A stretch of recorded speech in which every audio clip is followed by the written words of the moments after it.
बहुत पुरानी बात है। एक गांव में शेखर नाम का एक व्यक्ति रहता था। वह बड़ा मेहनती था, किंतु गांव में कोई रोजगार नहीं था। उसने सोचा कि मैं शहर चला जाता हूँ, वहाँ मुझे मेरी योग्यता अनुसार मेहनत के पैसे मिल जाएंगे।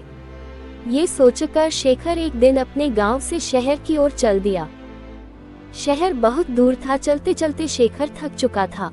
शेखर इतना थक गया था कि अब उससे बिल्कुल भी चला नहीं जा रहा था और वह थककर वहीं बैठ गया। तभी शेखर ने देखा कि वहां से कुछ दूरी पर एक झोपड़ी है और झोपड़ी में एक घोड़ा बंधा हुआ है। शेखर ने सोचा, क्यों ना इस घोड़े को किराए पर ले लूं और इसी से शहर चला जाता हूं। शेखर जैसे तैसे झोपड़ी पर तक पहुंचा। शेखर ने देखा वहां एक व्यक्ति खड़ा हुआ है। शेखर समझ गया कि यह अवश्य ही घोड़े का मालिक है। शेखर उस व्यक्ति से बोला, मुझे आगे शहर में जाना है और शहर यहाँ से कई किलोमीटर दूर है। मैं बुरी तरीके से थक चुका हूँ, तो क्या मैं आपका घोड़ा ले सकता हूँ? इस पर घोड़े का मालिक झुंझलाते हुए बोला, तुम्हें क्या मैं घोड़ा ऐसे ही दे दूँ? शेखर बोला, मैं आपसे घोड़ा फ्री में नहीं लूंगा, इसके बदले मैं आपको घोड़े का किराया दूंगा। घोड़े का मालिक बोला, मैं तुम्हें घोड़ा किराए पर तो दे सकता हूँ, किंतु मुझे अभी दूसरे गांव जाना है। अगर तुम मुझे उस गांव तक छोड़ दो तो मैं ये घोड़ा तुम्हें किराए पर दे सकता हूँ। उद्धरण चिन्ह। शेखर झट से तैयार हो गया। शेखर घोड़े पर आगे बैठ गया और घोड़े का मालिक पीछे। गर्मी के दिन थे, बहुत तेज धूप थी। दोनों चलते चलते थक गए और पसीने से तरबतर हो गए।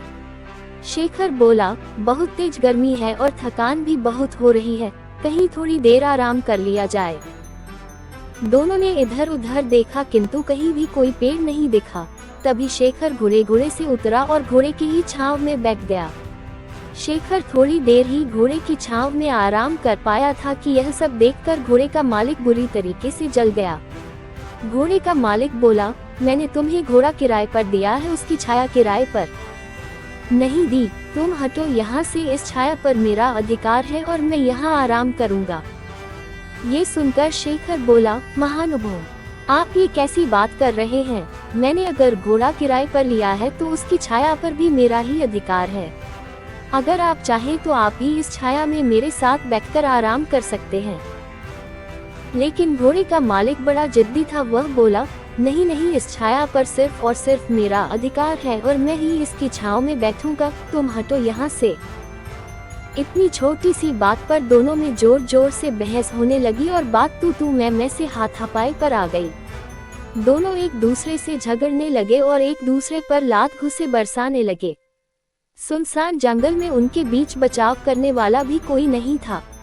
दोनों की लड़ाई देखकर घोड़ा भड़क गया और वहां से भाग गया। थोड़ी देर बाद जब घोड़े के मालिक ने घोड़े को देखा तो वह कहीं दिखलाई नहीं दिया। ये देखकर घोड़े का मालिक बोला, अरे मेरा घोड़ा कहाँ चला गया? वह तो अभी नया है। उसने ठीक से घर भी नहीं देखा। पता नहीं वह कहाँ गया और अब मैं उसे कैसे ढूंढूं? तभी शेखर बोला, अच्छा हुआ, तुम जैसे लोगों के साथ ऐसा ही होना चाहिए। अभी तुम छाया के लिए परेशान हो रहे थे, अब घोड़े की काया के लिए परेशान होना।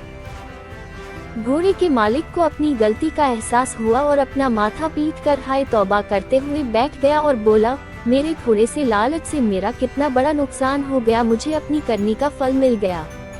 घोड़े की छाया के लोभ के कारण घोड़े की काया से भी हाथ धो बैठा। शिक्षा। इस कहानी से हमें शिक्षा मिलती है कि लालच बुरी बला है और कभी कभी छोटे से लोभ के कारण बड़ा नुकसान उठाना पड़ सकता है।